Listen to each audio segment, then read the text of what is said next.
The end of the year is usually when people look back and reflect on things, often at the year that just passed, but not always. 10 years is a hell of a milestone when discussing media.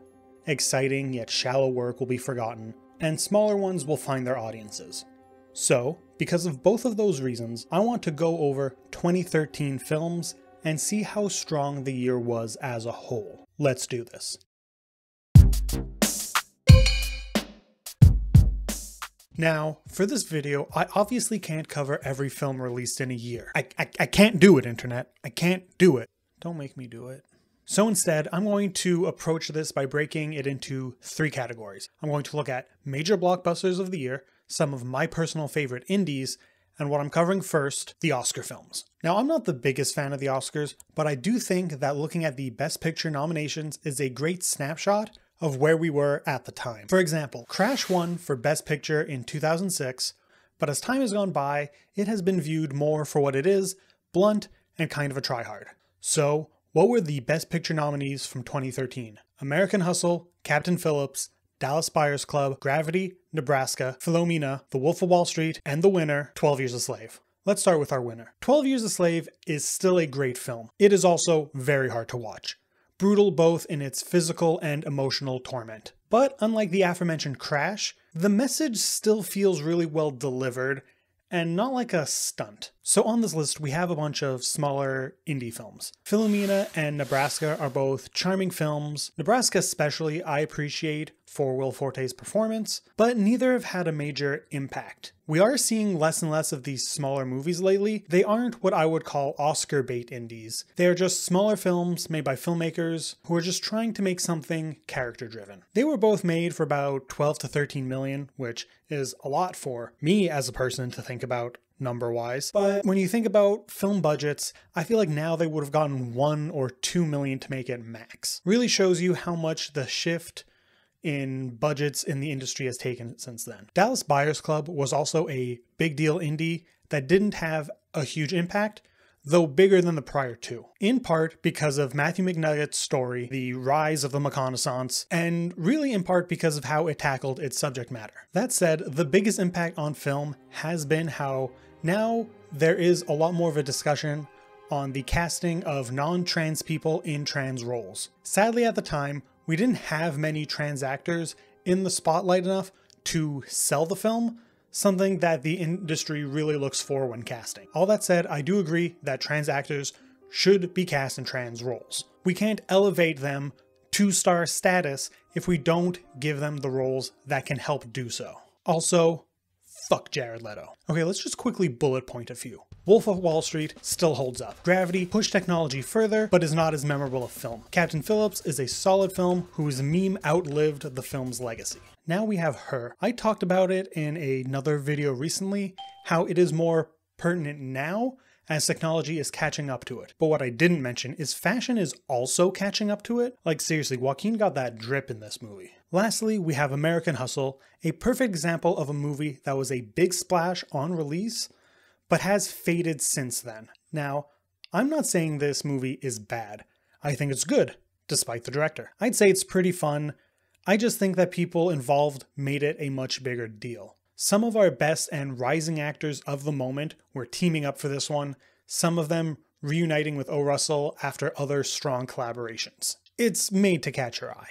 I also really like the premise of a period piece crime comedy.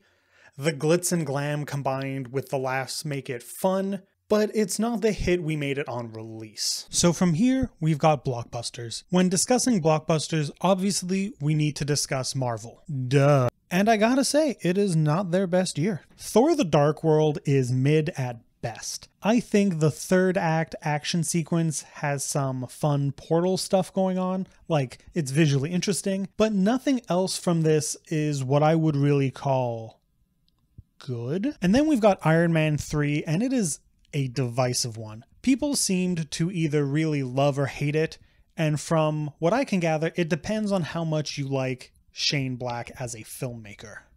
It has all the hallmarks of a Shane Black buddy film, like Kiss Kiss Bang Bang or Lethal Weapon. As a huge Kiss Kiss fan myself, I was on board. That said, I have cooled on it since, and the MCU as a whole, but I do like the way that it tackled the PTSD of Tony and what he would be going through mentally post the Avengers. This year was also the year of Hobbit, The Desolation of Smaug. I don't think that that is good. The pacing is way off, and I will shamelessly plug the Hobbit rewrite video that I did last year. You should watch it.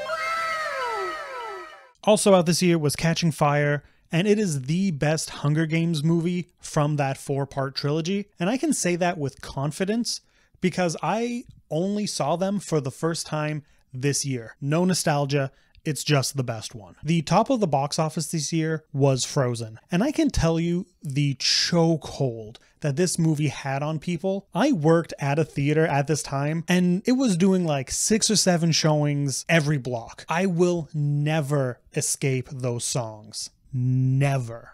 That said, I do think it is a good kids movie. The overall message of sisters and the love they have for each other is really great. The heart of the movie is really great, and it does that whole no real Disney villain thing that they've been doing for a while better than anything else from that bunch. This was also Man of Steel and the launch of the now ended DCU, and I don't know, do we really have to keep talking about that movie? We probably should, being that that's what the point of this video is. It's fine. It's pretty good at times. It's over the top at others. It's been analyzed to death. Man of Steel. And now we can cover some of the other 2013 films that I want to bring up. A lot of the smaller indie films, which I kind of feel like is my specialty here. Prisoners was Denis Villeneuve's Hollywood debut, and aside from launching his extremely successful career, it's also just absolutely killing it as a tight, well-made thriller that I adore. All-star performances from the entire cast is just all around great. I'm not going to go too deep on my love of The Place Beyond the Pines because I have a whole video on it already.